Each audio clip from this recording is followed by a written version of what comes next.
Hi friends, నా పేరు సందీప్. ఇది మా సిస్టర్. ఈరోజు మనం రస్నా ఐస్ క్యూబ్స్ని చేయబోతున్నాం. దీనికి 2 ఇంగ్రీడియంట్స్ కావాలి, రస్నా ప్యాకెట్స్ ఇంకా షుగర్. ఇప్పుడు మనం తయారు చేయబోతున్నాం. ఫస్ట్ మనం వాటర్ ఒక గ్లాస్ ఒక బౌల్లో వేయాలి. దాని తర్వాత రస్నా ప్యాకెట్స్ వేయాలి. దాని తర్వాత షుగర్ వేయాలి. ఇప్పుడు మనం కలపబోతున్నాం. చూసారా రసన? ఇప్పుడు మనం దీన్ని ఐస్ క్యూబ్ ట్రేలో వేద్దాం.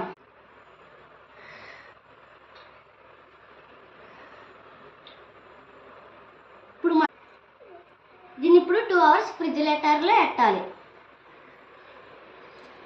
దీని టేస్ట్ ఎలా ఉంది, దీని షేప్ ఎలా ఉందో పార్ట్ 2లో చూద్దాం. ప్లీజ్ సబ్స్క్రైబ్ చేసి, లైక్ చేసి, కామెంట్ చేసి ఇంకా